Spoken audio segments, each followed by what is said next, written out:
Hi, everyone. My name is Salman Keshavji. I'm a professor in the Department of Global Health and Social Medicine, and I wanted to welcome everyone to today's pro seminar in social medicine. As a little bit of housekeeping, I just want to mention that we are videotaping this session. So if you do not want to be videotaped, please turn off your videos, and then you will be captured by the recording. So today we're very fortunate to have two fantastic speakers, Professor David Jones and Professor Nancy Oriol. And before they speak, I just want to spend a minute introducing them to people who may not know them. So Professor David Jones is the Bernard Ackerman Professor of Culture of Medicine in the Faculty of Medicine and the Faculty of Arts and Sciences. And he's trained as a psychiatrist and a historian of science. And he teaches history of medicine and medical ethics at Harvard College and at Harvard Medical School. David's had an amazing career. He actually started his career looking at Cold War medical ethics when he studied human subjects injected with plutonium or exposed to nuclear tests in Nevada. And then after that, he focused his work on epidemics among American Indians, which gave rise to a fantastic monograph called Rationalizing Epidemics, Meanings and Uses of American Indian Mortality since 1600. And in this work, he actually examined European-initiated epidemics that led to incredible suffering among different native populations. And he looks at the spread of smallpox, the prevention of smallpox, tuberculosis, et cetera, the use of new antibiotics amongst the Navajo. So a really fantastic work. And most recently, he's been working on, he wrote a book called Broken Hearts, The Tangled History of Cardiac Care, which examines the history of cardiology and cardiac surgery. And he's actually working, he's very prolific. He's working on 4 other histories: the evolution of coronary artery disease, of heart disease and cardiac therapeutics in India, the threat of air pollution to health in India, and the history of air pollution research in the United States. So we're really grateful to have David today, who will be our first presenter. And then we also have Professor Nancy Oriol, who is the Faculty Associate Dean for Community Engagement in Medical Education at Harvard Medical School. She is a professor of anesthesia in the Department of Anesthesia, Critical Care and Pain Medicine at Beth Israel Deaconess Hospital. And she's also a lecturer in the Department of Global Health and Social Medicine. So Professor Oriol has had just an incredible impact on healthcare on a large scale. You know, over 40 years as an anesthesiologist, researcher, author, lecturer, educator, innovator. She's actually worked, you know, to improve health disparities and access.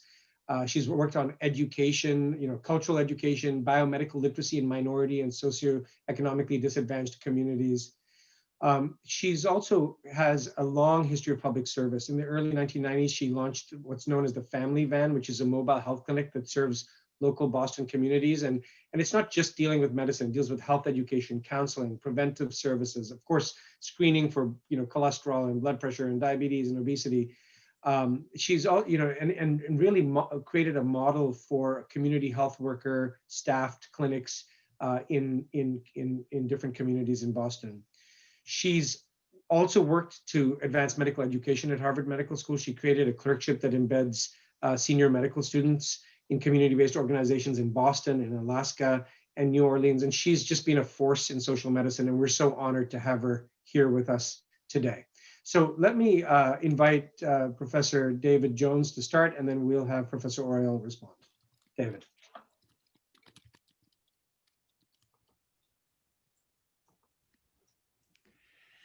So Nancy and I have a daunting task here, as Salman had outlined. The official title we were given for our talk was Historical Perspectives on Race and Disease.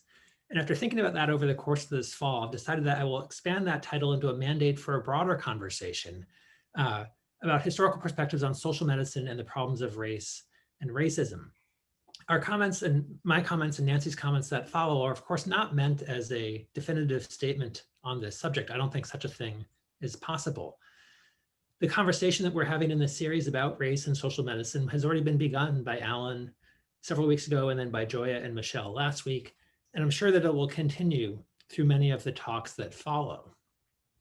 Now, I will acknowledge at the outset that many people will think I am exactly the wrong kind of person for this. You know, why would I want to talk about race and disease? As Salman had said, my research over the past 25 years, one of the focuses has been on these questions of race and disease. But of course, the reasons for why you might be skeptical of me are the obvious ones. I'm a white man, part of systems of white supremacy and privilege.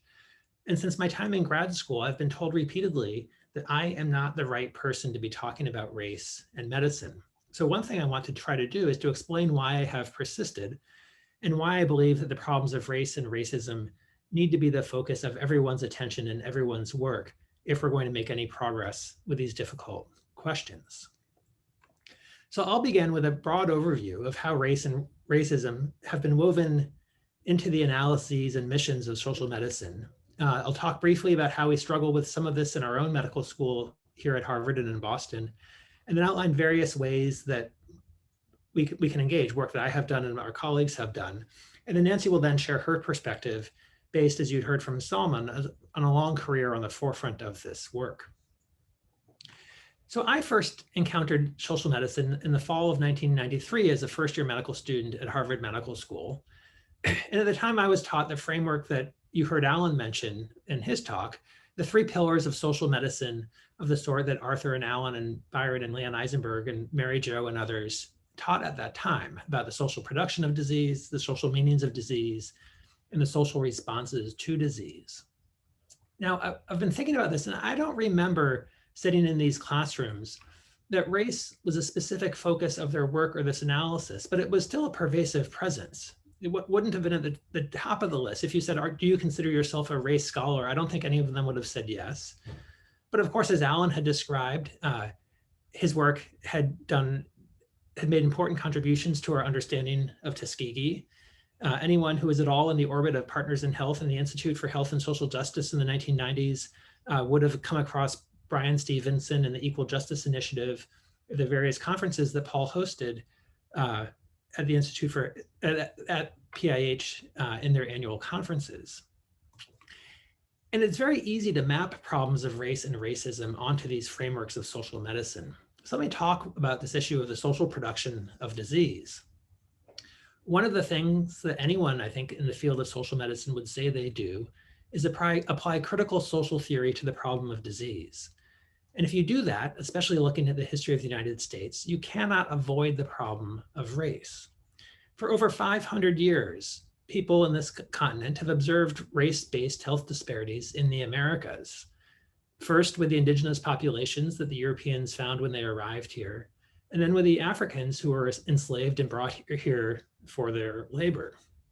So for over 500 years, white observers and now others have been describing and debating the causes of the mortality that followed in the enslaved Africans or in the American Indians. And many scholars, even now, make what Paul Farmer would call immodest claims of causality. Jerry Diamond won the Pulitzer Prize for a book in which he essentially dismisses American Indian mortality as an accident of continental geography. Larry Summers, in one of his many regrettable statements when he was still president of the university, described the depopulation of the Americas as a coincidence.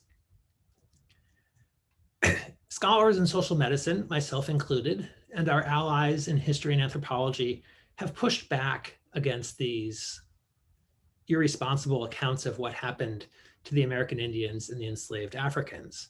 I have done work to critique the theory of virgin soil epidemics and argued with many others that the problem was not that Indians were born vulnerable to these diseases, but that they were made vulnerable to these diseases by the conditions of conquest and colonization.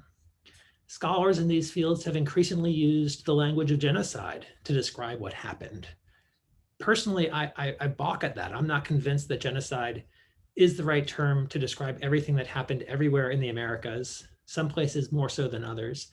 But I might simply be too cautious as a scholar, and it could be the case that genocide is the right term to describe what happened. And it's easy to celebrate the kind of work that many of our heroes have done to document the social origins of disease.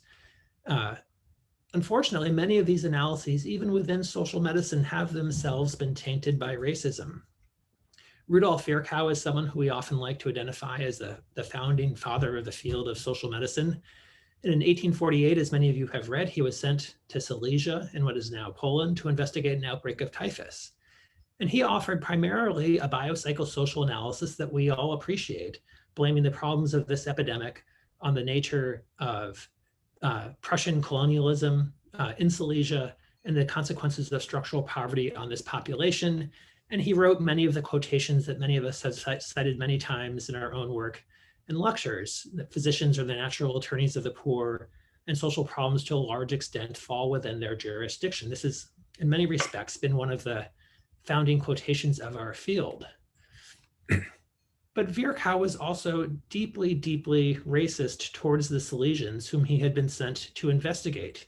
He condemned their squalor, their sloth, their canine subservience, their unwillingness to work. He concluded that, he said, that their completely canine subservience is so repulsive to any free man accustomed to work that he feels disgust rather than pity. Now, I haven't yet attempted a systematic history of this question of racism within the fabric of social medicine, and someone certainly should. It would be an important project to do, but there are plenty of other skeletons in our closets. René Dubos is a hero of 20th century American social medicine, especially for the many of us who have been interested in the problems of tuberculosis. His 1952 book, likely regrettably titled White Plague, talks about how tuberculosis was a great problem facing the white race or the European race. As Salman and Paul and everyone knows, this is not at all a white disease. You have to turn to the back of the book, Appendix E, to see his awareness of the race problem. You can look at that graph and you can see that Dubos knew well that at every age, mortality of tuberculosis was higher in the non-white population than in the white population in this country. And yet he titles the book The White Plague and talks almost exclusively about white in his text. Now, supposedly, I haven't been able to track this down because I don't have access to the library. Our predecessor in this work, Barbara Gutman Rosenkrantz,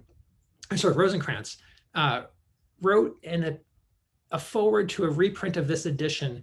And there she hints that Dubos had actually drafted a chapter on races and people, but left it out of White Plague. And so I'm trying to track down that prehistory, but I won't be able to do that until the libraries reopen. His other book, Mirage of Health, I think is a little better. He endorses virgin soil theory, much to my chagrin, and describes how Europeans had developed a racial resistance that left American Indians and Pacific Islanders especially vulnerable. Now, I don't think we should cancel Virchow or Dubos. I don't think that would be to the advantage of anyone. What we need is an understanding of the role of race and racism in their work and in the canon of social medicine, in part as a reminder of how difficult these issues are. It has often become politically correct in medicine now to assert that race is a social construct.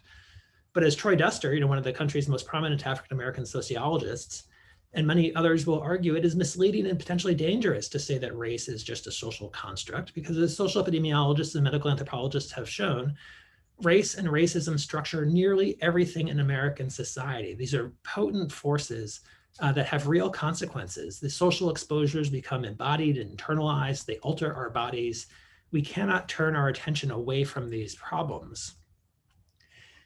This raises another historical question that I would love to see someone do. A history of this discourse on the social determinants of health. As far as I know, these frameworks have always considered race as a variable. In the past 5 years or so, you start to see racism showing up as a category in these social determinants of health. And I would love to know when that began to happen and why. The work of someone like Nancy Krieger would be important. I suspect she was one of the first to put racism on these maps of social determinants. But it would be fascinating to move beyond the usual canon of mostly white theorists and try to get a sense of how this question looks from different perspectives. Alan gave a call out to W.B. Du Bois, Joya to Fanon and Mbembe. I think there's a lot of work that could be done to try to understand how racism has figured into or not the theorizing of social medicine. And again, on this issue of complexity, we do need to face the possibility that ancestral genetics and the complicated ways in which that does or does not correspond to race might actually be relevant. I have, much to my chagrin, been involved with a project through Megan Murray with her colleagues at the Broad Institute, who may have found a link between native Peruvian ancestry and tuberculosis progression that could not be explained by the usual suspects of socioeconomic status, housing, and the many other variables they studied. I'm a bit suspicious and worried about this finding, but it does seem to be robust. And this article has now been submitted for publication and it's available on medRxiv. Now, the second pillar of social medicine, about the social meanings of disease, this is where it's easiest to explore these questions of race and racism, as seen in Allen's work on stigma and the work that many others have done. Race and disease are both stigmatized in the United States, in American culture, and there are many examples of the complex feedback loops between race, disease, and stigma. And so, for instance, in the early 20th century, African Americans were seen as prone to syphilis, Mexicans and Jewish immigrants were prone to tuberculosis, and the association of those groups with these diseases furthered the stigmatization of those groups. And then meanwhile, the fact that a disease is often associated with a stigmatized group leads to stigmatization of that disease. You can see this most famously with AIDS in the 1980s, in which the disease accrued the stigma that already existed because of homosexuality or intravenous drug use. And this stigmatization of AIDS contributed to the fact that Ronald Reagan didn't mention the term for the first 4 years of the American epidemic. And others have done very important work on other diseases. Jonathan Metzl has a terrific book about how in the 1960s, schizophrenia became first racialized and then stigmatized into the disease that we now know today. And this gets to this third pillar, the social responses to disease.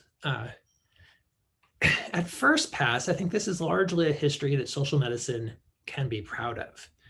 Explanations of disease offered by scholars in social medicine have largely focused on context, on history, on political economy, and the social interventions that we have recommended have often followed suit from these broad biopsychosocial analyses. So for instance, despite his very low regard for the lesions, Virchow made what I think most of us would say are the right recommendations. He called for full and unlimited democracy. Realizing that might not happen overnight, he called specifically for the Prussian government to provide medical care, food, blankets, money, clean housing, and all those sorts of things. Now, I don't think he actually made any effort to follow through to see if his recommendations were pursued at all by the Prussian government. He did his investigation and left, which isn't a model we would wholly recommend. But I think if anyone who did similar reading in the works of the other key figures in American social medicine, Henry Sigrist, George Rosen, René Dubos, you would come away with a clear sense that these were people who were committed to using disease as a motivating factor for broad social reform that would lead to improvements across society. And scholarship in these areas has done tremendous work to document the toxic impact of race and racism on public health policy, again, with an eye towards offering correctives. So Nyan Shah has shown how anti-Chinese racism fueled what was really a boneheaded response to the outbreak of plague in San Francisco in 1900. Others have shown how plague was used as a justification for the early efforts to segregate South Africa before the apartheid system was implemented.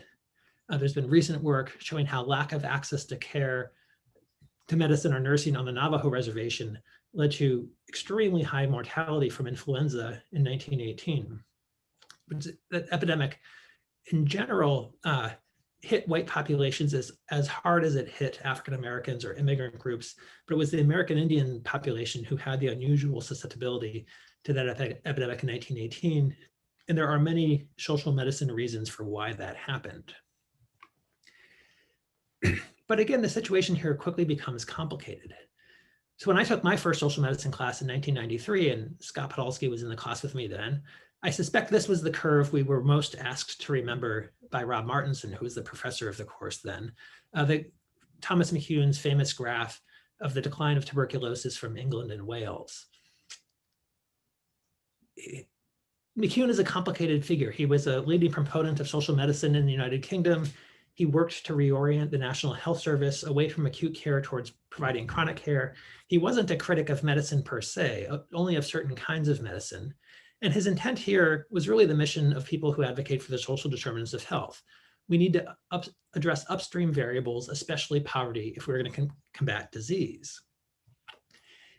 His message, however, was co-opted by neoliberals during the Reagan era conservatism And McCune came to be seen as someone who was arguing for a laissez-faire approach to public health, what's come to be called public health nihilism, the argument that we should focus on economic growth and let that solve all of the world's problems. McCune has become contentious within this department for a different reason. He had argued that medical measures were not the solution to tuberculosis. But as Paul and Joya and Salman and many others who have worked in places where tuberculosis persisted into the late 20th century knows well, powerful pharmaceuticals can be decisive for tuberculosis, even in conditions of poverty. And they have advocated aggressively for widespread access to tuberculosis treatment. And this was paralleled by work for HIV. There were years of advocacy, whether it was by the ACT UP branch in Philadelphia, the Treatment Access Coalition, and many others, led to demands that the US change its policy and eventually culminated in President Bush launching PEPFAR in 2003. And I assume everyone here would consider this program to be a great success. Millions of lives have been saved by this delayed investment in the US in making AIDS therapy available worldwide. But this often gets blamed. For instance, you'll hear this at the biannual MD-PhD social science conferences that take place every so often. For a variety of reasons, Partners in Health often becomes critiqued for being complicit in the pharmaceuticalization of public health. The concern is that by focusing so much on access to treatment, the broad social vision has been lost. Now, I don't think this critique is correct or fair. And the fact that it's always coming from young people who are trying to establish themselves in the field makes me wonder if there's something Oedipal about this. They have to kill off Paul before that they will be able to succeed in their own right. I'm not sure exactly the psychology of this. In my eyes, the agenda of Partners in Health has always been to pursue both treatment access and social reform simultaneously. And this figures into race in a variety of ways. The liberation theology that motivated Paul and Jim in the 1990s demanded a preferential option for the poor. Since the poor in this world are often dark-skinned, this call becomes a de facto call for race justice. But again, despite these successes and the many lives that have been saved, I don't think anyone would be willing to declare a total victory. Profound disparities still exist on a global scale with access to AIDS treatment or tuberculosis. And these things can even be seen within our community. It is true in the United States that the advent of antiretroviral therapy led to a dramatic drop in mortality from AIDS, but there is an enormous race disparity. I don't know what the current ratio is, but those of you who taught with Heidi Beferuz when she was still here will always remember her admonition to us that the mortality rate of a Black woman in Roxbury with AIDS was 13 times higher than that of a white man in Boston with AIDS. And how could this be possible? And why weren't we doing more to overcome this? Heidi's, by shining the spotlight of this in Boston, I think Heidi did important work to remind us the extent to which we need to focus not just on these global problems, but also on our very local problems if we're going to make progress. And there's much that needs to be done to get our own house in order. Now, Harvard Medical School was founded in 1782, not explicitly, but de facto by white men for white men. That's how the power was in the Commonwealth of Massachusetts.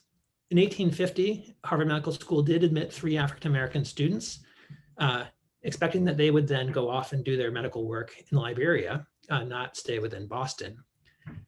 The white medical students rebelled against this. Oliver Wendell Holmes, who was then the dean, caved in, and those students were expelled. As the students explained here, we deemed the admission of Blacks to the medical lectures highly detrimental to the interests and welfare of this institution. Holmes had initially resisted this, but later conceded the point. Now, this policy was sort of reversed. Small numbers of Black students were admitted first in 1868. But the medical school didn't just have a race problem, it also had a gender problem. Women were not admitted until 1944, which is quite recently. And only then because of World War II. The medical school was unable to fill its class with men because the men were drafted. And so they grudgingly admitted women into Harvard Medical School. And the first Black woman wasn't admitted until 1951. Now, attempts to correct this have been made. In 1969, a faculty initiative led by our own Leon Eisenberg called out the racist structures in US society and pushed Harvard Medical School to diversify.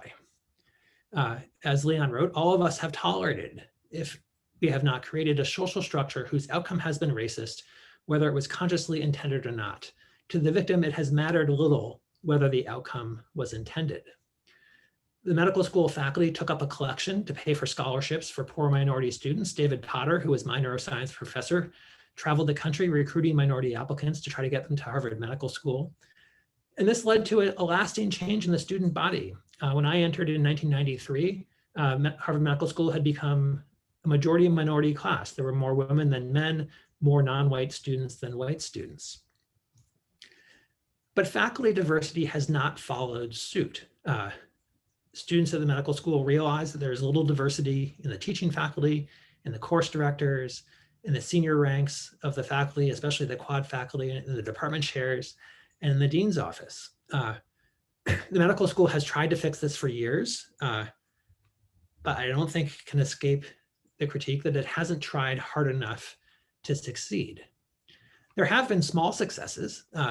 Recently, students petitioned the dean to rename the Oliver Wendell Holmes Society in honor of William Augustus Hinton. Yes, Holmes had made many contributions to medical science and education of the sort that he was someone who traditionally the medical school would have valued. But he also held racist views towards enslaved people and American Indians. When the students petitioned the dean to make this change, they used history as part of that petition. Scott Podolsky was then asked to do a follow-up investigation to see what merits this had. And Scott produced a much more thorough and nuanced analysis, but still a damning analysis of the many aspects of Holmes that we should not celebrate by enshrining him as one of the people for whom a society is named. And so last month, the Oliver Wendell Holmes Society was renamed the William Augustus Hinton Society. And this is progress, but it still doesn't address the fundamental problems that we have at the medical school. George Daly now seems to be committed to making the medical school an anti-racist institution. He has established a whole series of working groups. The question is, what can we do? The problem of faculty diversity is difficult. Since most of the faculty are hospital-based, an overwhelming share of the 12,000 faculty are employed by the hospitals, the medical school says this is a hospital problem that the medical school itself can't fix. Harvard Medical School requires quad departments to raise huge sums of money to do new searches. So our department can't simply hire 10 new people to diversify it. But even when we have done searches recently, we haven't succeeded in diversifying the faculty. Over the past decade, the department has done 5 searches that led to 7 hires, 4 men and 3 women. But none of the 7 people who have been hired, myself included, would count as underrepresented in medicine. You could say money needs to be available. Money is always tight. The medical school, however, just received a $200 million gift from the Blavatnik Family Foundation. $200 million could be used to hire 30 new minority faculty. That would expand the quad faculty by 20% and transform this institution. But that is not at all what the medical school is planning to do with that money. So what can we do then with the faculty that we have? Faculty can commit to work for the poor and the marginalized populations in the US and worldwide. And many of our faculty, whether Paul Farmer or Nancy Oriol, have been exemplars of this effort to do what we can with the resources that we have. Some of us, and I put myself in this bucket, see our strengths as scholars, not as implementers, but there's work that we can do now, that we can do too. So for instance, in 2016, when Jeff Flyer stepped down, the Racial Justice Coalition of Harvard medical students petitioned President Drew Faust, asking her to consider hiring someone other than a white man as dean. Harvard Medical School has never had anything other than white men as deans. They based this petition on the history of Oliver Wendell Holmes's decision to expel Black students, and Paul, Scott, and I all helped them with research and strategy on this initiative. Now, it didn't have the desired outcome, but it was clear that this had been put firmly onto the agenda of the president of the university. I have done a variety of things over the years to try to help students explore questions that they have, especially about this issue of race and disease. So for instance, in 2016, 3 of the first-year students, Cameron Nutt, Donica Berry, and Leo Eisenstein, got interested in the ways in which race is used in diagnostic testing. They focused on 3 factors: glomerular filtration rates, pulmonary function tests, and an indicator of bone strength.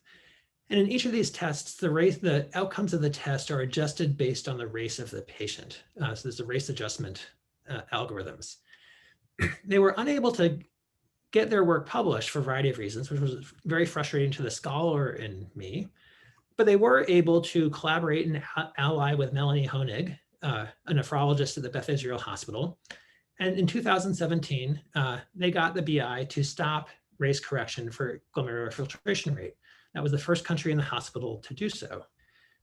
Cameron and Melanie and others petitioned MGH and Brigham to consider making this change, but at the time, both of those hospitals refused to.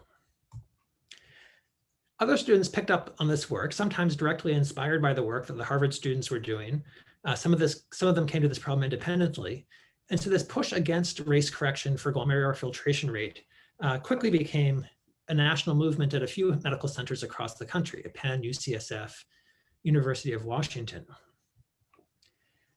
And eventually, this has led to some changes. As I said, MGH and the Brigham initially refused to make the change, but this past summer, they have now announced that they're no longer going to race correct EGFR, and about a half a dozen other hospitals have made the same change. And meanwhile, I was approached by another student who'd been part of the Racial Justice Coalition, Darshali Vias, about something that she had observed on her obstetrics rotation, the ways in which race was used in various risk calculators that were used to determine whether it was safe for a woman who had had a prior C-section to attempt a trial of labor. It's called the VBAC calculator. And it's a clunky formula, but if you look at this, you can see that what it does is it estimates that if the woman is either African-American or Hispanic, they are at higher risk. The risk calculator is race adjusted. It determines it delivers a different result based on race and ethnicity, and that would discourage these minority women from attempting a trial of labor. We collaborated with obstetricians at the Brigham, and after a tremendous amount of work and frustration, this one we were able to get published. And after that, Darshali pitched the idea of doing a broader review. Instead of doing deep dives into individual calculators, what would be the value of just compiling a list to show how broad this problem is? And so she compiled a list of 20 or so examples of race correction and diagnostic tools. We wrote this up, recruited Leo to help us finish it off, and the stars aligned in various ways. New England Journal of Medicine was interested in running this piece, and it was published in June at the height of the George Floyd protests, and has gotten much more attention than we ever expected that it would. And the response to this has been totally fascinating. I'd be curious to hear your thoughts on some of these responses during the discussion. One of the critiques we've heard a few times is that we should not have published this without a Black co-author. Identity politics in this country are interesting and complicated. Another critique that came in, and these are all from letters that the New England Journal of Medicine decided not to publish, was that we shouldn't drop race from consideration, not because race is a useful proxy for genetics, which is the usual argument, but because race is a useful proxy for racism. It's hard to measure racism. It's easy to measure race. Therefore, by measuring race, we're somehow cataloging the work that is done by racism. Many other people, including prominent African-American physicians, have argued that we should continue to use a race because it's important in various ways. For instance, nephrologists in Boston have been almost uniformly opposed to the desire to stop race correcting EGFR. They think it should be restored. The National Kidney Foundation and the American Society of Nephrology have a working group that's working on this, and I'm not sure which way they're going to decide. The Osteoporosis Foundation was quite angry with our article. They said we are completely wrong. We misunderstand how the tool is used. For the life of me, I've read this article many times. I can't understand their critique. A group at the Brigham might dig into this and offer a rebuttal, and I hope that they do. Pulmonary function tests have found defenders. One letter pointed out that the difference you see between blacks and whites in pulmonary function tests is an empirical fact. We cannot ignore it. And they said that we misconstrued what was going on. They don't actually race correct the measured values in the way that the kidney nephrologists do. They just compare the measured values to race specific norms. Now, yes, that is a different thing, but the outcome of that thing is exactly the same. Recently, the National Football League has gotten in trouble for exactly the same logic, using exactly the same logic to deny claims based on concussions. And so here's how it plays out. Suppose you have two former NFL football players who are concerned that they have dementia from their exposure to football, and they have neuropsych testing, and the neuropsych tests produce the same score. What the NFL argues is that the white benchmarks at a population level are higher than neuropsych testing benchmarks are for Black people, essentially pushing this old logic that white people are smarter than Black people. And so the deviation from that norm is higher for the white player and the Black player, and therefore the white player has more evidence of injury and is more entitled to compensation. It's exactly the same thing that the pulmonary function tests are doing. Now, my hope is that the NFL move and the attention this has gotten will be the straw that breaks the camel's back on this issue of disease and race. Senator Warren's office has now launched an investigation of the use of race-based algorithms in medicine. She leads with the NFL example to get people's attention and then pivots to focus on the medical work that has been done about the harms of race correction. And the House Ways and Means Committee has also launched an investigation. And for this, I have to thank Michelle Morse, who spoke last week, who's currently embedded in the House Ways and Means Committee as a policy analyst. She was able to orchestrate a response through that committee, demanding information about this practice from the relevant medical societies. And I will be really interested to see what these investigations turn up and how organized medicine responds to this pressure about their misuse of race and disease. And so just to finish up, years ago, another one of our heroes in social medicine, Julius Richmond, described a model for how to bring about change in healthcare and health policy. He said, you need to have a knowledge base, a social strategy, and a political will. And I suspect Paul and Joya and Nancy might add a fourth issue here, direct action. You can always just act, take matters into your own hands. Now, overcoming race and racism is a great challenge for our current moment. The field of social medicine has long engaged in questions of race, disease, and medicine. And while the track record is imperfect, I think we have usually been on the right side of history in this work. The scholars in the field have critiqued reductionism and determinism and have worked for health and racial justice. But there is clearly much more work that needs to be done. All of us have different talents. Mine may be as a researcher or a teacher or a mentor.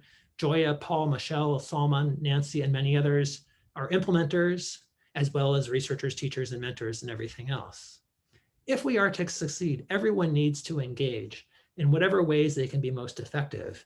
And we have to work together to bring our visions of a better future to fruition. So I will stop there and turn it over to Nancy.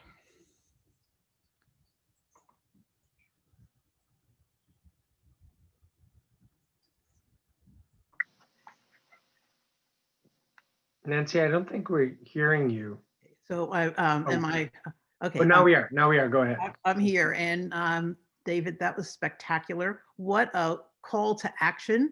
I'm energized, and thank you. And Salman and David, thank you for inviting me to join this amazing seminar series. It's an honor to be among, the 5 presenters who have spoken so far, who are all sort of both social medicine scholars and social medicine implementers. I need to say, I'm a social medicine practitioner, okay? I'm not a scholar in social medicine. And my teachers have been the people of Boston and my own lived experience. So David asked me to share with you what I have learned about race and social medicine, and I will, but I have to do it from my world, from this perspective. So in this field, context is everything. So I'm going to give you a little context about me. And I actually learned this from listening to Alan's presentation. I am a Philadelphia Negro. And it was reading W. Du Bois' essay on the Philadelphia Negro that I realized that is who I am. So in the essay, he says, in the Negro's mind, color prejudice in Philadelphia is that widespread feeling of dislike for his blood, which keeps him and his children out of decent employment. On the other hand, most white people are quite unconscious of any such powerful vindictive feelings. But the practical results of the attitude of most of the inhabitants of Philadelphia towards persons of Negro descent are the following. And he lists several different ways it plays out, but I want to focus on one.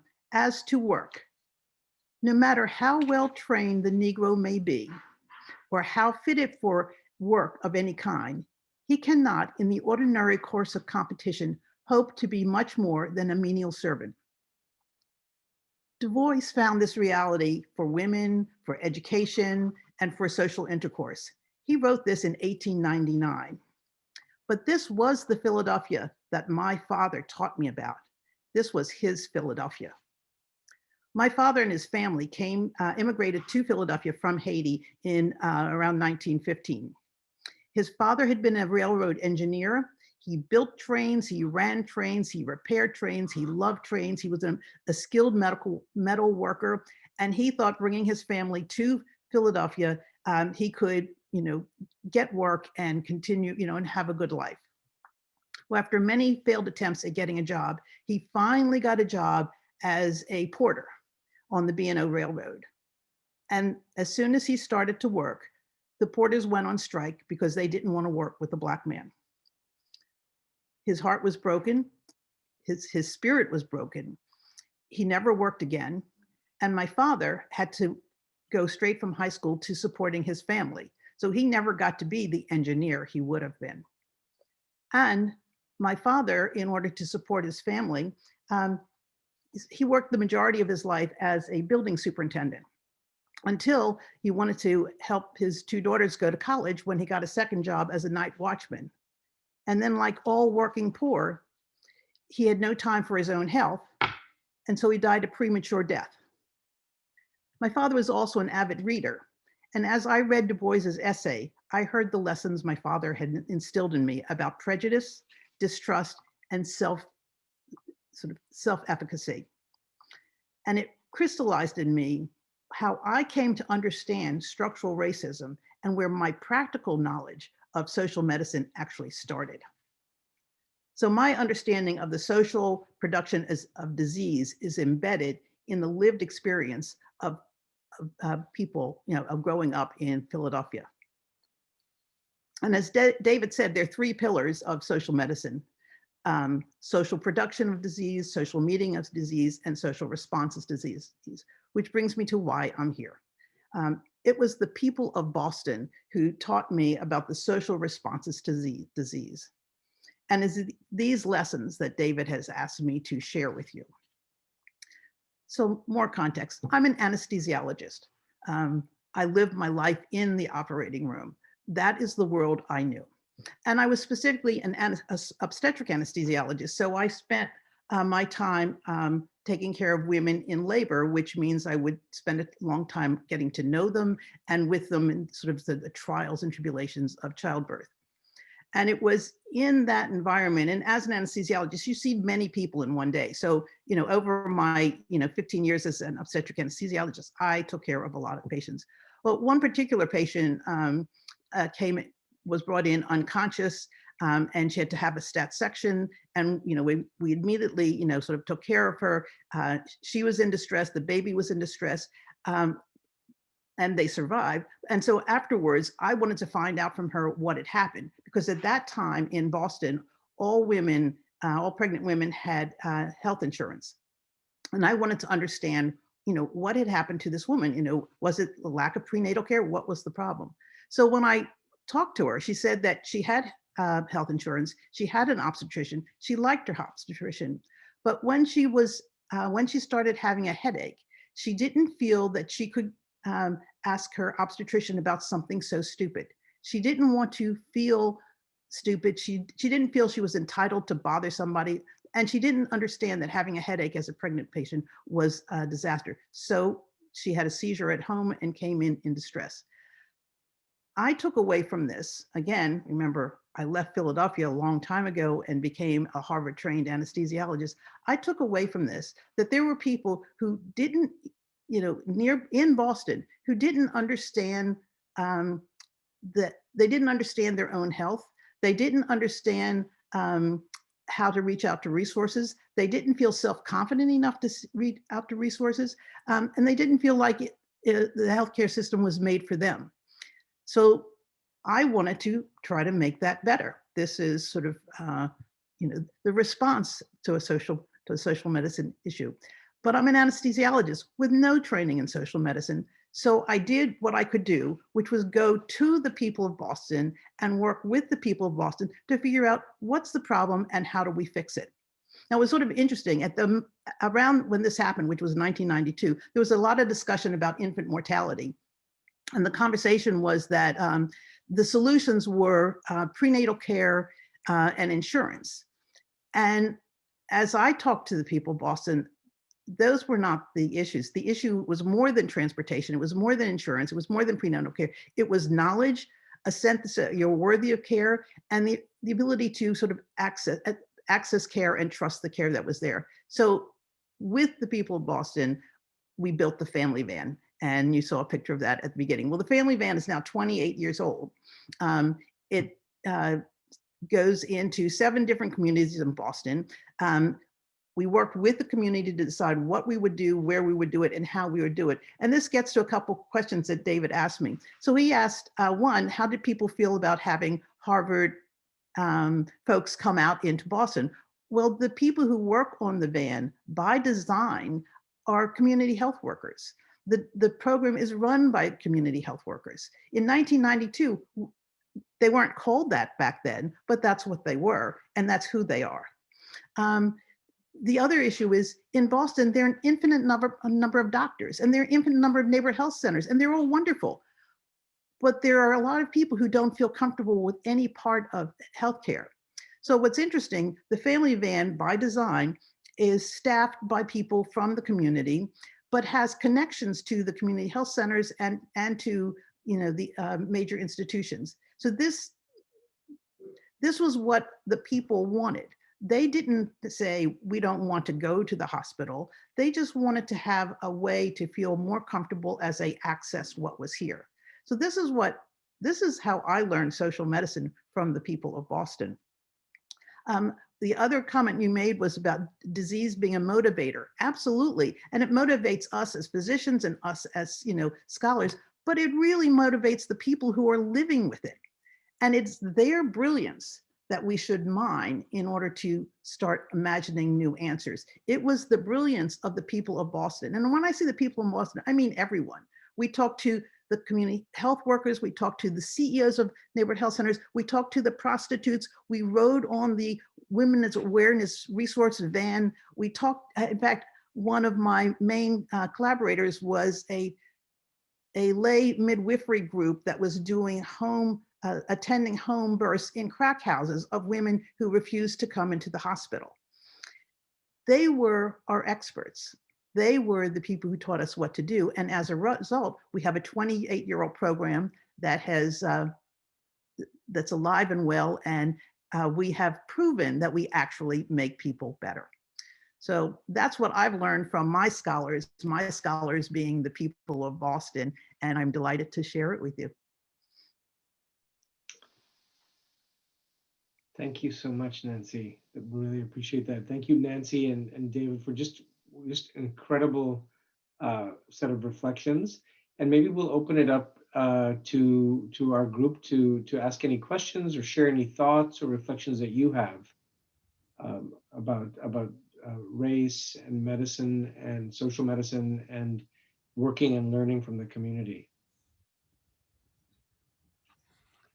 People can either use the little blue button that that you can put your hand up with, or you can write in the chat that you have a question, and Marty and I will be able to see that and call on you.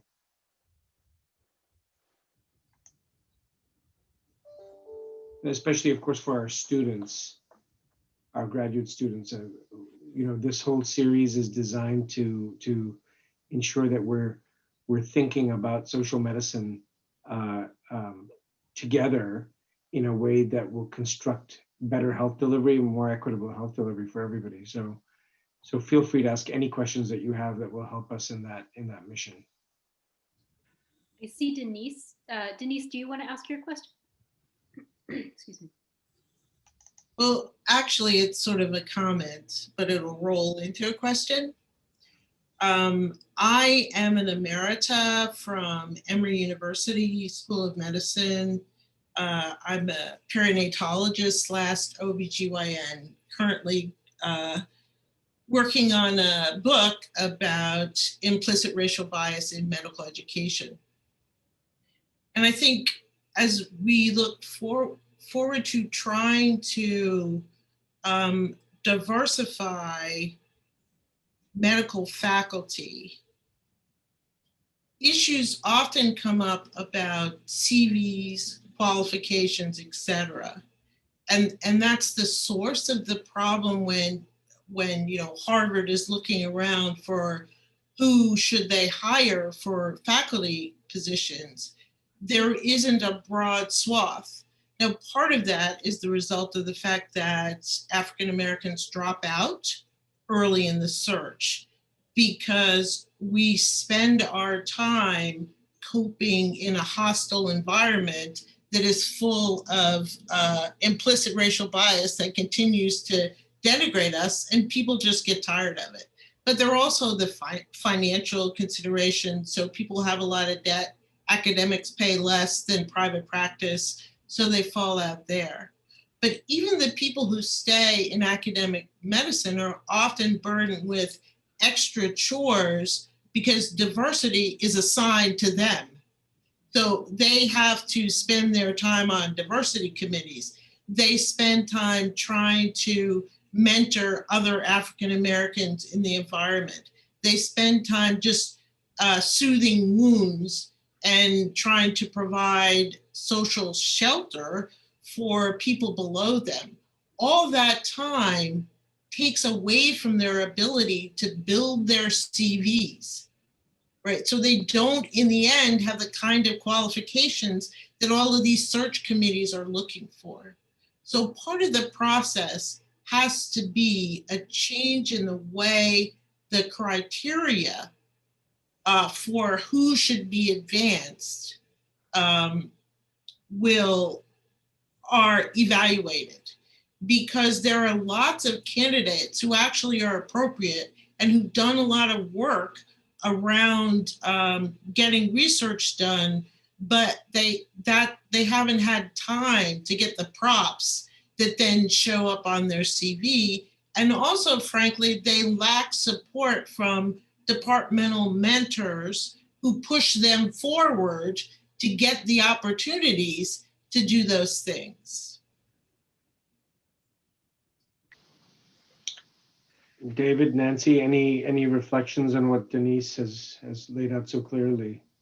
Yes, I think we'll both have something to say here. So first, I think I would agree with 100% with everything that you said about the nature of the problem, the nature of the obstacles. Though one of the things that frustrates me, and I think everyone, is that that diagnosis has been recognized now for long enough that we ought to have done better than we have in responding to it. I don't know whether you would say that Emory has been more successful at this than Harvard has been, but just speaking from the perspective of Harvard, we have known what the obstacles are and haven't found a way yet to overcome them. Now, as I say that, I'm channeling a friend and colleague, Joan Reed, who at the medical school has often been tasked as the person to carry the burden of diversity and diversity work. And she and Nancy have often found themselves in that role over the decades. Whenever I complain to Joan that, we try to get more faculty in the teaching roles, but there just aren't enough underrepresented faculty at the medical school, she'll say, David, that's not true at all. Harvard Medical School has 12,000 faculty, counting all of the hospitals. That means that Harvard actually does have more African-American faculty than most other medical schools in the country. you just haven't been able to find and recruit them and bring them into the courses. And on an empirical basis, I mean, she's right about that in many respects. And the question is, what have been the challenges? And I think the challenges are the ones that Denise has laid out. The people who are in high demand for teaching to diversify the faculty are in high demand for many other factors. And how do you make progress on this without adding to the burden that these people already face in their lives? One way to do that would be by having just figuring out ways to increase the numbers of people. That has proven hard to do despite effort now for decades. Nancy, I'd be curious to hear your perspective on this from having been inside the medical school administration for so many years.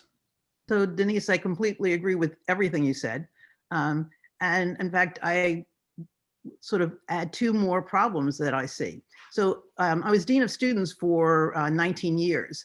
And everything you feel as a faculty is what students, everywhere at Harvard feel in the world they're in. So, the sort of the tax of racism is there at all times. I had a student who came to see me more or less in tears, and it was sort of, after, it was sort of several years ago, and he was very upset because he'd been walking down the street studying for his exam, and he was thinking about his exam, and then he saw at a distance two white women clutch their pocketbooks, and he crossed the street because he didn't want to make them feel, uncomfortable.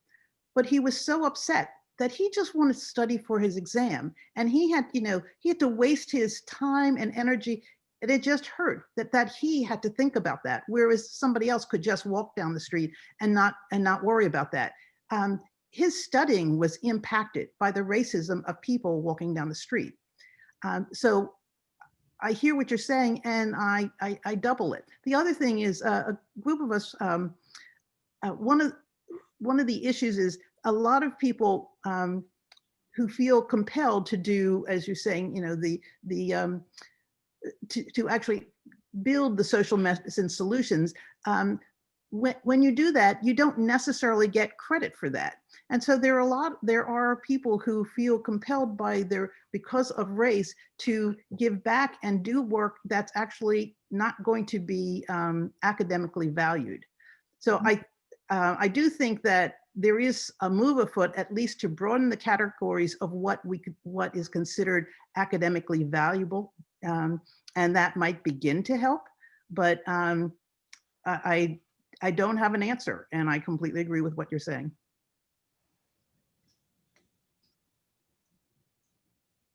We have Sarah with her hand up. Hi, can you hear me? Yes. Hi, great. Hi, my name is Sarah Emerson. I'm actually not a medical student. I'm studying at the University of Oxford in an executive MBA program, but I was at the Kennedy School previously. And by way of background, been in a variety of sectors, but spent close to 5 years. Basically, CDC was paying me, but I was hired by the president of Tanzania, seconded to Ministry of Health and Social Welfare to build some of the very earliest national scale mHealth solutions. So yeah, I had a few questions if you would like to answer any one of them, or yeah, if any of them are interesting. I know there's other hands up. I'm curious to what extent specifically within Harvard, and then also more broadly with your collaborators, that there's a movement to, either in earnest in some of the training, but also in the advocacy work, to move farther upstream and, getting out in front of, I would say in particular, some of the issues where we see the comorbidities and understanding that now we even have, is it metabetes, and but specifically related to mental health concerns in minority communities where, again, access to care tends to be more limited, and then taking into account what I don't think is that controversial related to epigenetics of, the multi-generational impact of the chronic stress, lack of access to nutrition, basic services, et cetera. so curious again, sort of what's the movement upstream, and in particular, as we think not only within the current context and recognizing the stress of COVID, but also people of color and other marginalized groups. I think this moment is probably quite, quite a lot to be going through and traumatic. And I worry about how that might be treated and not, over medicalizing or pharma. David, you're better than me at Dr. Pharmacolization, of mental health distress, and in particular with the aging population, looking at all of the relationships between loneliness, isolation, and other, sort of downstream, health challenges. So again, sort of a lot there, but I'm wondering about, what we can do to get farther upstream, in particular related to mental health, but also some of these more upstream potential causes. And then, to the extent there's time or interest, or we could come back to it, time permitting, I'm curious about community engagement just from a human-centered design approach, to the extent that the community has been involved, not only in design potentially of treatments and interventions, but also in problem identification. And then my current work is I'm consulting for a very large international technology company that I believe in earnest is working to, ultimately eliminate social injustice and racial inequality. So I'm curious if you might have recommendations. I could follow up with you afterwards around how to engage, in helping sort of the tech for good, the ICT for D, whether it be the 3D printing and so on, but how we can contribute from a private sector standpoint. So apologies to be so long-winded. Thank you. So David, I could take the community engagement part because that is, so it was clear to me growing up in North Philadelphia and then working at Harvard Medical School, right next to Mission Hill, that the only way to be effective was to leave the four walls and actually go into the community. And it's interesting. People now are talking about co-design, patient-centered design and things like that. It has always been possible to actually go and talk to the people in the community, work with them, and it's not this sort of after the fact. It's sort of like before the fact. Like as soon as you feel you want to make a difference, go and spend time with the man on the street and find out how you can. And the man on the street's been living in this and thinking about this for a long time, and they have a lot of ideas. You might have resources and knowledge that he doesn't have. And so together you can make it happen, but it's actually being out there. So we created the community engagement clerkship for fourth-year Harvard medical students. And we embed them entirely either for a month in the family van or a month in Boston Healthcare for the Homeless or in Alaska at the NUCA system of healthcare. And the students are there first and foremost to just listen. They're not there to fix anything. And they all walk away, having realized that one, they had never, ever really listened. They had always sort of said, oh, where's the problem and how can I fix it? And I'll even work with you to fix it. But to just not try to lead it, but rather listen and learn and follow. And they all left saying that it was transformative, that they had never actually stepped outside of their comfort zone into the shoes of the people who they were trying to help, but and to see them as the brilliant, successful, energetic people they are, and not see them as poor, marginalized, at risk. I mean, we who live in communities like this, we don't think we're poor and marginalized. We think we're pretty smart. We think we've done good stuff. We think we have good ideas. And so putting students in a world where they can learn that, where they can feel that, actually changes the kinds of doctors they become. So my suggestion is to just, get out of your comfort zone and go out in the street. And thank you for the clapping hands. That in terms of the first part of that question, I'll do my best here to channel Paul, who I think would say in response to this, that to engage the community, you want to find out what the people want. And so he'll tell the story that when he first went to Haiti as a recent graduate from Duke University, he spent time in the village, and the village had many challenges. These are the damn refugees that he describes in AIDS and Accusation.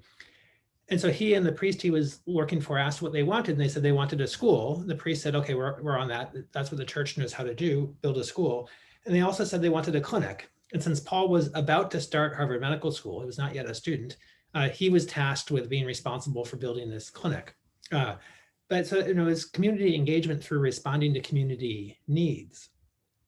Now, the upstream question is a challenging one. You can see this in Virchow's work. When he went to Silesia, what was his #1 treatment recommendation? Full and unlimited democracy. He wanted a fundamental restructuring of the relationship between these people and the colonizing power of Prussia. But he also understood that that might not happen overnight. And in the meantime, there were many pragmatic things you could do to improve the conditions of these people until full and unlimited democracy was achieved. And you can see something similar in Paul's work. Again, if you look at AIDS and Accusation, the fundamental problem is that the land of these people who lived in Conj was stolen from them to make space for a hydroelectric dam, which flooded their fertile lowlands and consigned them to a life in poverty in the barely fertile Haitian highlands. Giving them a clinic is a Band-Aid. It doesn't provide the fundamental structural reforms you would want to maximally benefit this population, but it is something that you could do that would provide relief for them. So there is value in doing so. As the people who have worked directly in PIH, which I haven't done, but they will say, PIH has always worked more broadly than just providing Band-Aids and medications in clinics. I don't know what the current numbers are. Someone on the call might, but there have been times where Partners in Health has been the largest employer in Haiti, employing thousands of community health workers. And that creates a virtuous cycle where provision of care provides good jobs for people who then have more money to invest in the economy, which then has collateral benefits. And so there are various ways you can do that. And so I think most people in our orbit would say that it's essential to work for both of those things, to have an eye on the upstream changes that everyone would want, but also to act in the meantime to do stuff that can be done right now to relieve suffering. And that's probably even truer for mental health than it is for other areas of healthcare, because the treatments for mental health are often more frustrating. There is no equivalent of antibiotics for psychiatric disease. Now, I don't want to suggest a nihilist position here. Many of our colleagues in this department have made great progress here. So Vikram Patel, in some respects has transformed the field of global mental health by showing what can be accomplished with lay therapists to extend the reach and accessibility of psychiatric care. And one of the most surprising things I ever heard in a talk at Harvard was probably about 10 years ago now. I was co-teaching a class with Byron and Mary Jo Good, and Byron was describing his experiences working with the population of Aceh in Indonesia, who had been traumatized both by decades of civil war and then also by the Indian Ocean tsunami. And so this was a population that had many, many sources of psychic distress. And he was someone, as an anthropologist, not a clinician, who had spent his life often critiquing Western biomedical approaches as not up to the challenge of recognizing the full complexity of psychiatric phenomenology.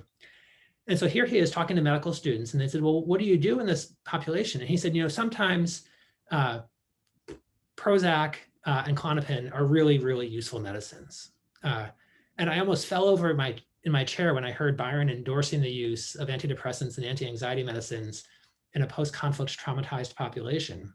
But I think he was reflecting that insight that you see in Paul's work and you see in Virchow, that there is an ideal that you want to work towards that would relieve this population from its trauma. But that shouldn't stop us from doing what we can do in the short term to try to provide relief. If nothing else, the kind of relief that these people might get from Prozac and Klonopin might help them engage more successfully in improving the structural obstacles that they face. And so I think one of the messages of social medicine is the necessity of pursuing these challenges on every front possible in hopes of achieving success. Yeah, I think we have a question from Iqbal. Yes, hi. How are you doing? So I live in Miami. My family's originally from Tanzania, and I grew up in rural Louisiana.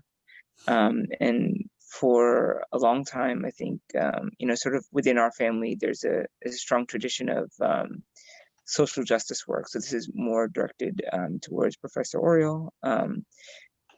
We live in Miami, so I'm an associate professor in Islamic studies. So I'm not like specifically directly related to health, but we live in Brownsville, which is a historically Black part of Miami during the time of segregation, and it has suffered quite immensely since the time of segregation. And so we've, developed a foundation. We're trying to develop, we've developed a community garden. We're doing educational programs and stuff like that. One of the big questions that is particularly my wife has, and that's kind of why I wanted to ask you, is that every day when we drive down the street to get to the university, there are women who are working the street, and there is a crack house that's near sort of the intersection of the road. And from what we can see in Miami, there's nothing, there doesn't appear to be anything that is being done except for the fact that AIDS kits are handed out, and sort of, lubricants and sort of condoms and stuff like that. And so my question is, like, based on your research, and your work and your sort of social activism, what are some kind of what are ways that we, I'm trained as a historian, so I don't really have training sort of, in public health, but it's something that we're passionate about, trying to serve the community and trying to help people, and particularly the women who are struggling. And all we have is in Miami, from my understanding, and other people correct me if I'm wrong, it's just these sort of stopgap measures. And then if people want to go to a clinic, or they can go to a women's shelter, a Lotus Women's House in Miami. So what are some maybe innovative things that are happening, or perspectives from your own, sort of time working with the community, with the bus and things like that, where, we could try to experiment or implement things in Miami to sort of help this very vulnerable population? That's a great question, and thank you for the amazing work you're doing. So when the family van started, the community wanted it as a place, as a safe haven. And so if I was going to generalize at all, is building safe havens within these areas that feel distressed. And so in the safe haven, the people in those communities, many of them actually want change, but don't know how, don't have the resources. And so what the family van became was a safe haven. And people would come to the van and be accepted and not judged for for their lives. And then they could access the resources we had when they wanted to. And I think the point is that change happens from inside a person. What you can do is be there with the resources necessary to help them. You should go on thefamilyvan.org is our website. And on the very first page, halfway down, there's an interview by Andrew. And it's spectacular. It just describes it perfectly. So he came to the van, as most people do for something minor, and then build a relationship with the people. And the people are, yes, community health workers, but we also have medical students, but the fundamental structure is the community health worker staff. But he built relationship with people who didn't judge him and who gave him access to resources so that he could change himself over time. I could go on forever with family van stories of people who came from a place of distress, and we gave them, to be quite honest, love and hope. And when they were ready to make the next step, we were able to help, sort of provide the resources to help them make the next step. And this is in a city in Boston where there's a doctor in every corner, So why was, the need is there no matter what environment you're in. But I think it's the safe haven in which people can then, and the safe haven is a place that doesn't judge, doesn't trust, doesn't, try to fix people, doesn't try to sort of say, okay, you've got a problem, here's the solution, that simply listens. and simply helps people do what's most important to them, which is oftentimes not what's most important to you at all. So it is really, really just listening. Thank you so much. I appreciate that. And hopefully, if you don't mind, I'll be in touch with you. Hopefully as we develop it in Miami. Please do. Thank you. We have a question from one of our graduate students, Emiliano. Hi. As Dr. Khashoggi said, I'm a medical student and hoping to, in my career, engage in the practice of medicine and also research.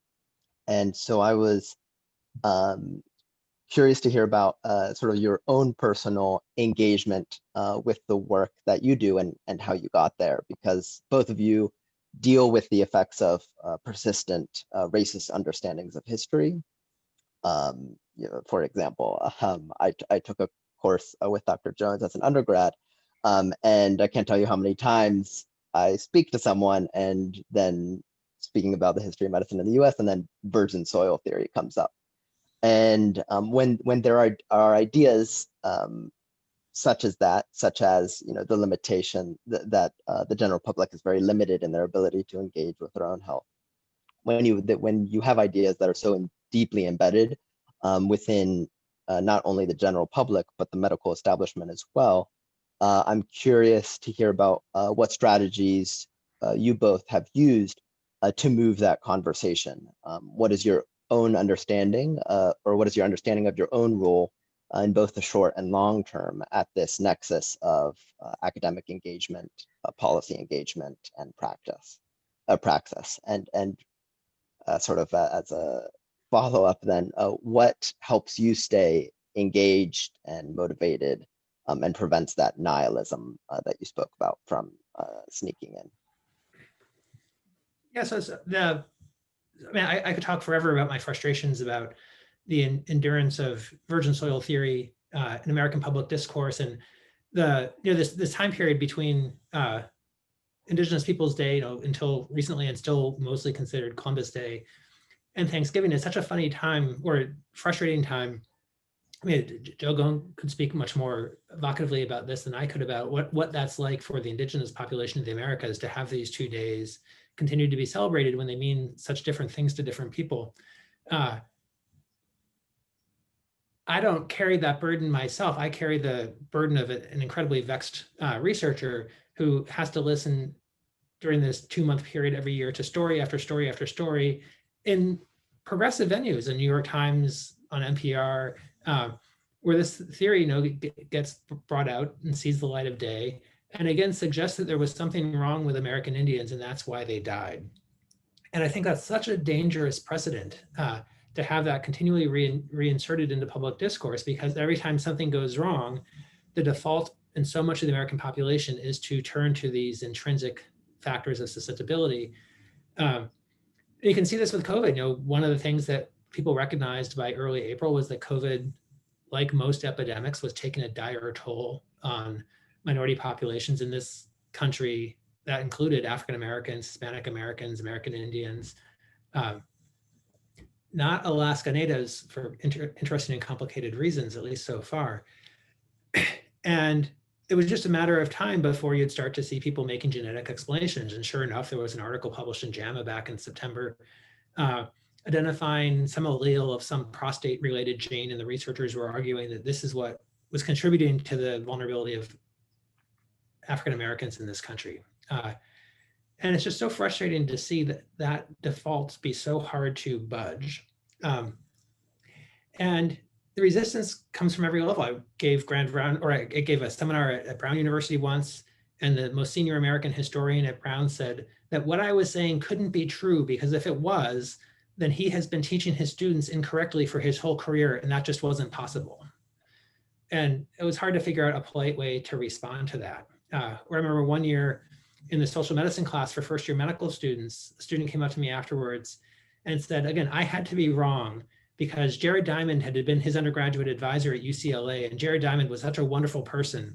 There was no way he was mistaken about this. And these ideas have a whole range of deep appeals. When I first published, I thought change would come quickly.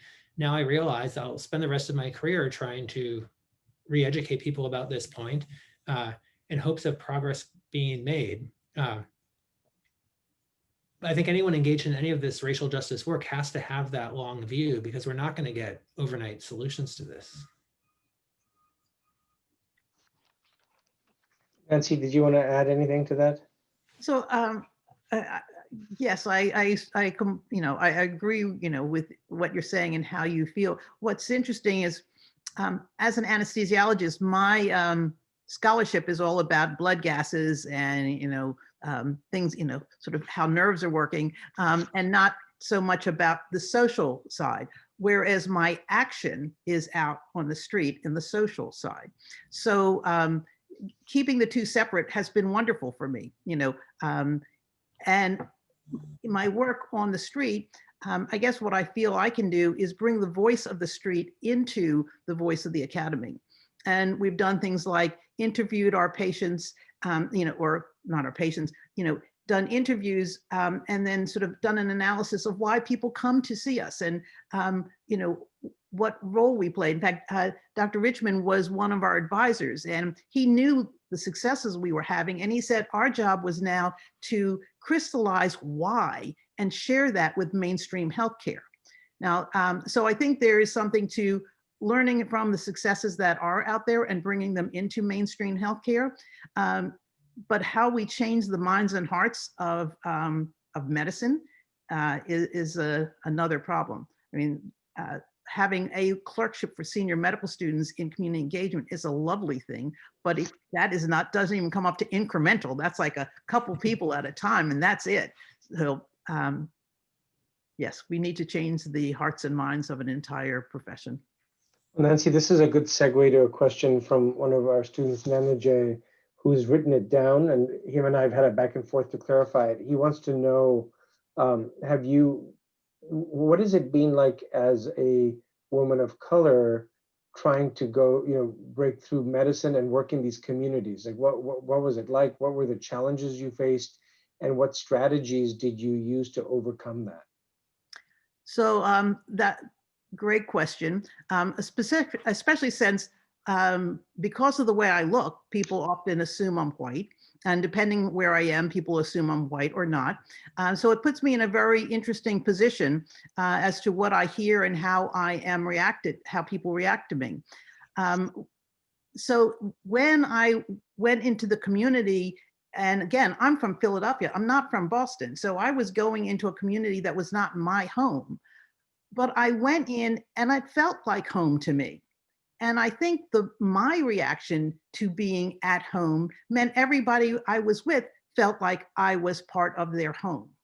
And so part of the way people think about you, treat you, react to you, understand you is how you are thinking about them, treating them, and reacting to them. So it's way easier for me to feel at home in Mission Hill than it was for me to feel at home in Chestnut Hill. And therefore, I was accepted as a member of the community. The family van, which was designed by the community, was accepted by the community. In fact, David asked me, how do people think about a Harvard van coming around? No one sees it as a Harvard van. Everyone sees it as their van. So being comfortable in your own skin in these different environments is sort of what makes it work. I need to say, there is an uphill battle.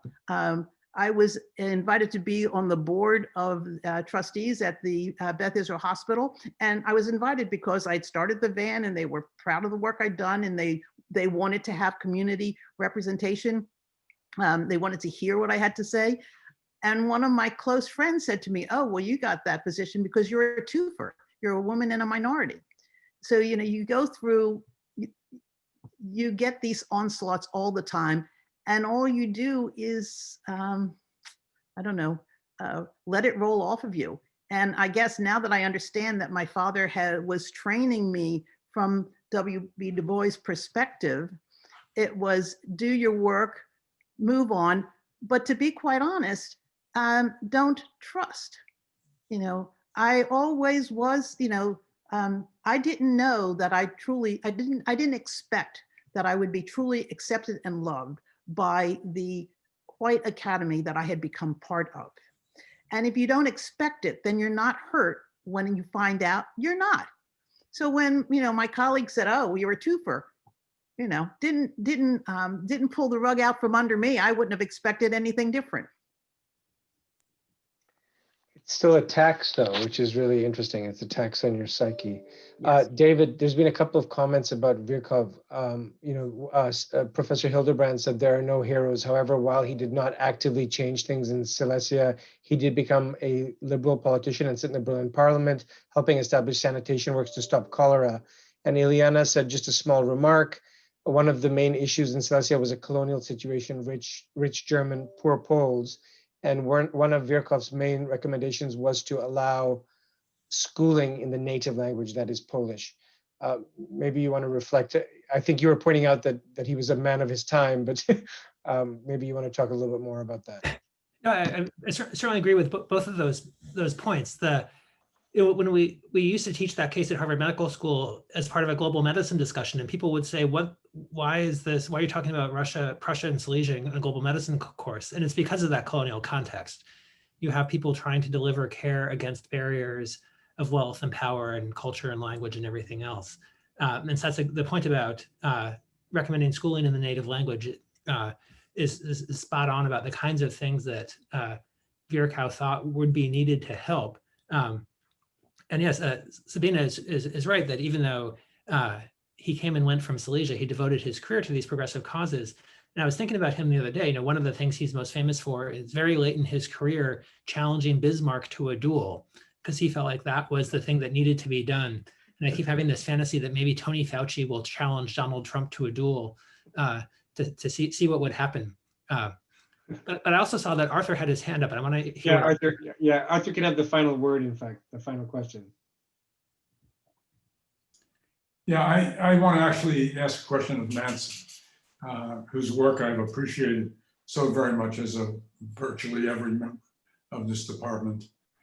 Nancy, I just chaired a memorial minute for Chet Pierce, and on that committee is Tony Earls, Gus White, David Henderson, and Ann Becker. So, in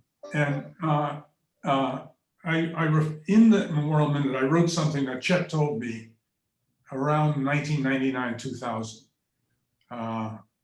which was that having graduated from Harvard College, graduated from Harvard Medical School, been on the faculty for 30 years, he never felt comfortable at Harvard.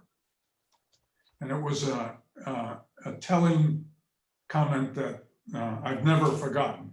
And I put it into the memorial minute with the strong support of my colleagues. And I want you to reflect on this a little bit about feeling comfortable, because you used that term so beautifully when you talked about being in North Philadelphia and also going into minority areas of Boston, that you felt comfortable. Chet was outstanding, maybe one of the greatest psychiatrists we've ever had at Harvard. He was a Harvard person, but he said he never felt comfortable here. He was making some statement about the micro level of racism, which he was very concerned about. He had a theory, as you know, of microaggression and microcanalization of anger, and thought that in white-black relations everywhere, but he was thinking particularly in his own experience at Harvard, that whites always controlled the space, the time, the mobility, and the energy. Those were his comments. And I'd just like you to reflect on, you've been here, you've been a dean here, you've worked here a long time. What's your own experience, and what's the implication of it for racial justice in our own school?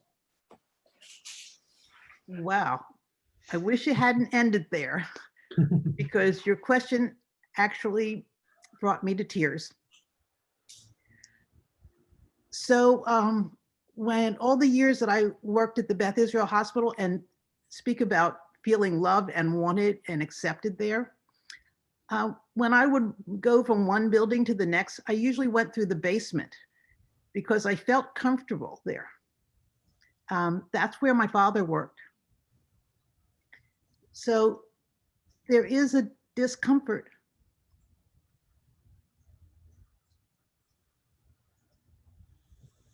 Do you feel there's something we can do about that? That we should be doing right now about that? Well, I think you are. I think this is. I think individuals do it all of the time. I mean, there are people who, you just know, and I say it's how you feel. So you feel the love and you feel the respect. And mixed in with that, again, is your own sense of self, and I know this is true of every student at Harvard always felt they got in through the back door. Okay. Well, you really feel that if you were told repeatedly that you got in through the back door. So that is a ground from which you have to elevate yourself, because it is a perception you have taken on. But I think it's back to the question of what do you do for the prostitutes and the crack houses in Florida? It's small, it's incremental, it's opening the door, it's being trustworthy. I don't know that a magic wand can change it. What is interesting when I think back to sexual harassment. So, working in the operating room, needless to say, the world of improper sexual innuendo was the standard in that world. And then all of a sudden it became illegal. And so people kept telling you can't act like that, and so there was a little bit of less acting like that. But then there started being women department chair and the world changed. So there is a point of when you're in a space where the people around you and the people in power start reflecting, looking like your world, then it starts to feel more comfortable.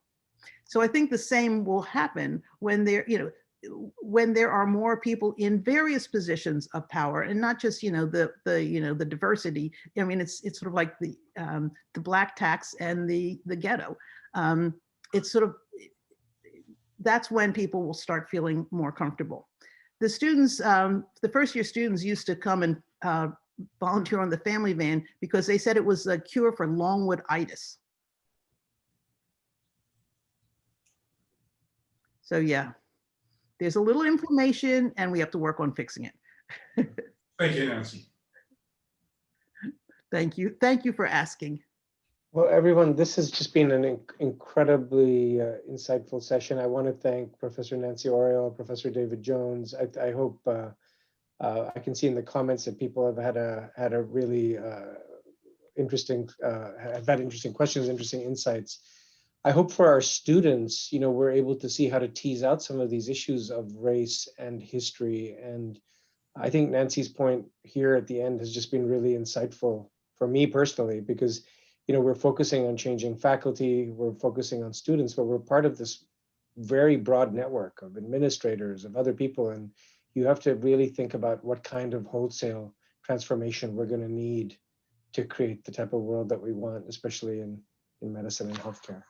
So thank you everyone for joining us, and we will regroup. I believe, Marty, is it in 2 weeks? I think 2 weeks. I'm sorry. Let me check. Yeah. Really fast. Well, you guys will get we'll set out a flyer, but we believe that it's in 2 weeks from today. This was the odd week where it was 1 week from the previous one, but we'll regroup in 2 weeks and look forward to seeing everyone for the next Proseminar. Thank you very much and have a good afternoon.